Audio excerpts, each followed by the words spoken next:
Have you ever wondered, what's the best drone that I can use to fly around the house? Something safe, something quiet, and not too destructive if I happen to crash a lot, which I probably will.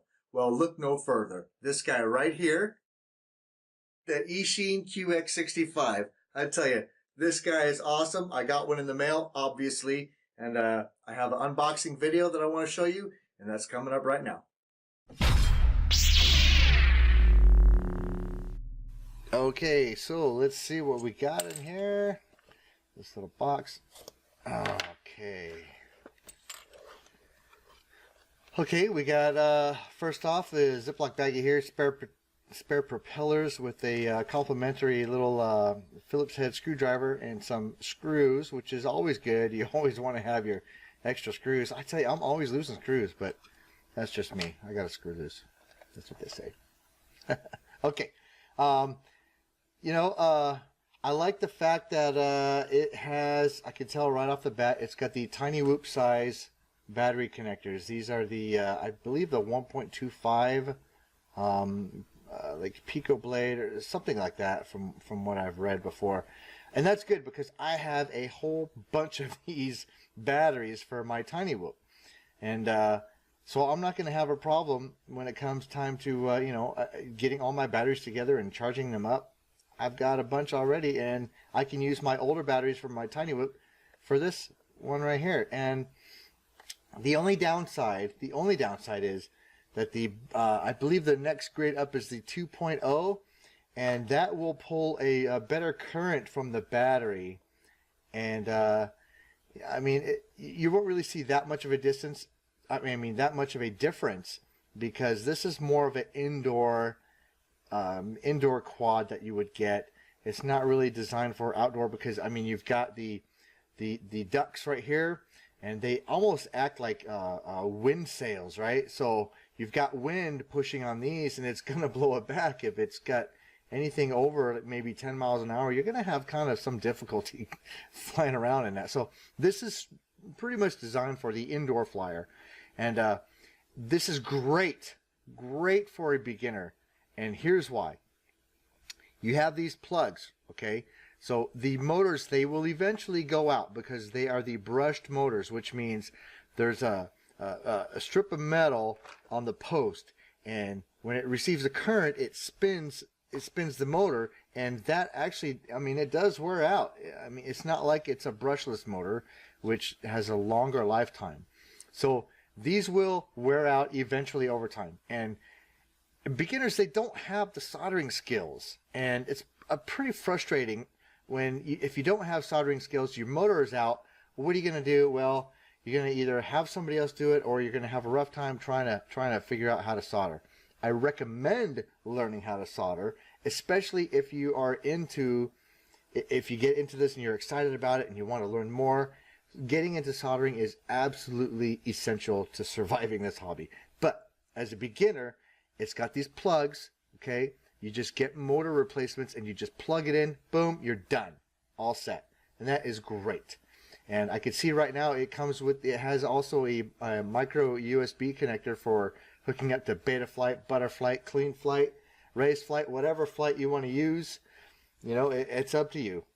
So I already think, you know, I already like this. This is great for a beginner. Absolutely great.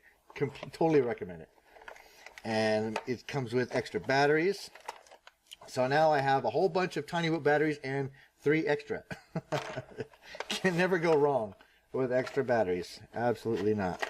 Okay, and you've got your battery charger. See, okay, right here. You've got the 2.0 connector. I believe it's Pico blade or maybe Micro Lazy. I'm not sure. I keep there's so many different ones. It drives me nuts. But I know the measurements 1.25 and 2.0. That is what I know 100%. So this has got a switch on it, probably to switch between voltages, like maybe 4.25 or 4.3 or one of those, depending on what you want to do. So USB, one battery at a time. You can't hook up 2. It's one at a time on this.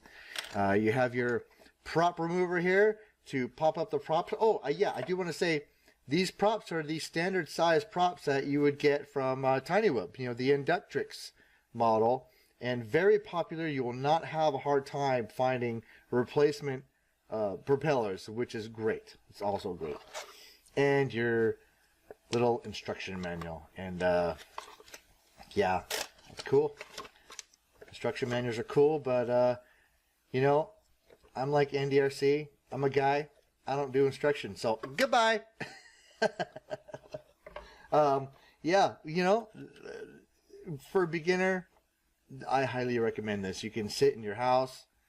You know, it's got the dipole, the whip antenna, right? So if you crash, boom, you're not going to have a problem, because when they would build the Tiny Whoops, they would have the circular polarized antenna, and well, hang on, right here. Let me see. Okay, just like this.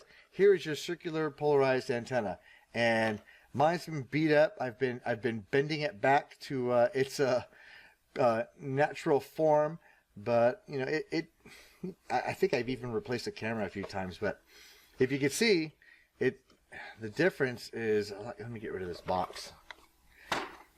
If you could see the difference on that, it's got a higher profile than this one here, and it survives far better in a crash than this guy does. So that's that. Yeah, I absolutely recommend this as a beginner. The antenna's great. It'll survive in a crash. It's got the camera that is switchable. You can switch the frequencies on it. It's got the plug-in motors right here, which is absolutely great for a beginner. Absolutely great. And you can get this in your FR Sky, Fly Sky, and your Spectrum protocols as well. So absolutely great. I highly recommend it. I do want to add a couple things about this Qx65. Is the number one, the camera quality on this. Camera quality on this is pretty good. I was flying around the house with hardly any lights on, and I had no problems navigating through the house at all. So that's one good point there. And also, I want to point out the fact that the frame on this Qx65 is pretty darn sturdy. It is a lot more sturdier than the Inductrix frame, or the Tiny Whoop. And so my Tiny Whoop that I have now, I've got all kinds of hot glue all over it, and because it's just it's got really thin points on it, on the frame where the propellers are. But the Qx65 has got a thicker area around where the ducts are, the propellers, and I've beaten this thing up, and it has crashed really hard, and it has withstood all kinds of crashes, and I have not had any problems with it yet at all, and that's really amazing. Hey everyone, I hope you enjoyed this video. My channel is going to be focused on explaining just the very basics of drones and FPV, so you can get started on your way to experiencing the thrill of this awesome hobby. So please subscribe to my channel and give a like, and let me know what you think. Thanks for watching.